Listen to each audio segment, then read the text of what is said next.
welcome back to the channel. Yes, it's that time of week again. We're back on our book reviews. Y'all know I give y'all a fresh book review every week, and y'all know that I've been in the Riverbend Friends series for the past like 7 weeks now, I guess. So anyways, y'all know we started out with Tessa, then we went to Shay, and then Izzy, and then Amelia, and it's like we're coming back full circle. We had Tessa again last week, and here we are again with Shay. And if you remember from my previous book reviews, if you haven't, you feel free to stroll back to that video history and look it up.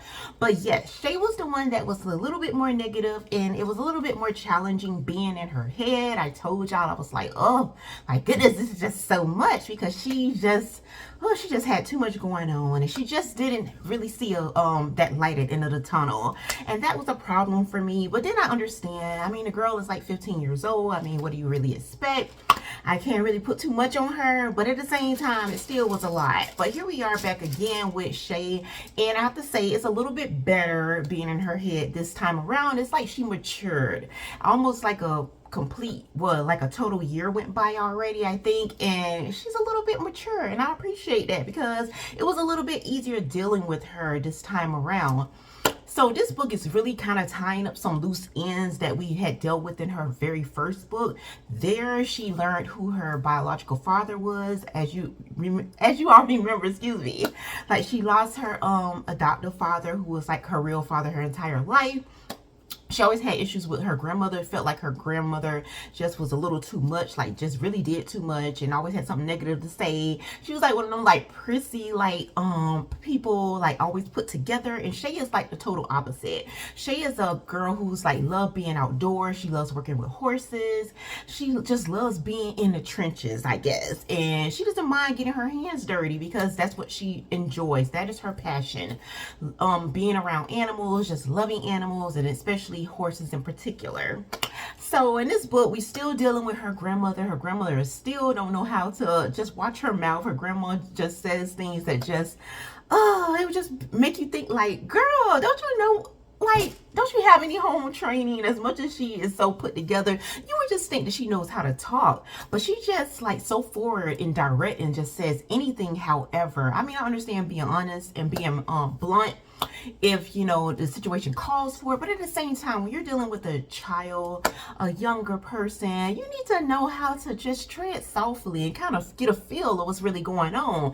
And her grandmother still seems like she's still wrestling with that in this book. And so Shay is still feeling like her grandmother doesn't really love her like that. She knows her grandmother kind of cares about her, but that's pretty much how far it goes. She feels like that's why the book is called Heart of Belonging. Shay is still struggling with that, feeling like she belongs somewhere. Yes, she has this amazing group of friends who are like sisters to her. Like, she can easily pick up the phone, text, call, and they are there. They are praying for her. They're rooting for her. They are getting her through those awkward moments and those moments of feeling like you just don't understand why God allowed certain things. Why did God allow her to lose her parents at a very young age? Why did God allow her biological father to be this amazing horse trainer, but still seems like he's just not really a good person? Because she caught him in her last book like abusing horses. So Shay still hasn't revealed to her biological father that she is his daughter. So in this book, she is still kind of wrestling back and forth with that. She doesn't really know if she should or shouldn't. She feels like part of her wants to belong somewhere. She wants to really know where she came from, and she feels like her biological father would help in that area. But at the same time, she knows if she opens this door, she cannot close that door back. So whatever happens, if he is not happy with who she is, if he doesn't accept her, it's like she cannot like undo that. So she's dealing with that in this book. She's also dealing with like finding out secrets from her biological mother. Like, her mom left a journal behind that her aunt happens to give to her in this book. So she gets to see and get those answers that she's been wanting to know. Like, did her mom really want her, or why did her mom leave her and her dad at some point in their relationship? She has so many different questions, and overall she's coming to a conclusion like, why doesn't anybody want me? And so it's just really a lot. It's a lot here, y'all. But I feel like it's so realistic. It will really help any, especially a kid this age or any, even adult, whatever age you are. Because I believe everybody kind of struggles with something in some kind of area when it's dealing with some kind of relationship. And that could be any kind of relationship. It could be with your own parents or your own friends, children, associates, like and co-workers, whatever it is. I mean, people struggle with that, struggle with trying to find their place here, wondering like, does God really love me? If he does, why did he allow such and such to happen? So all of these type of things are getting answered here in this book as we are following Shay through her different adventures. I love here that Shay is starting to open up a little bit more. She always kind of put that label on herself that says that she was shy, and that kind of helped her, like, well, that kind of makes her more like kind of isolate herself in a sense. The most open and transparent she is and vulnerable she is in this book is with her amazing friends who I just love. Okay, I just love Izzy, Amelia, and Tessa. They are so amazing. They are really like sisters here, and I love how they are here for one another and willing to drop whatever they're doing, even if it's something that they enjoy doing, just to be there when they know that their friend needs them more, especially if their friend is really in need of like the presence of God.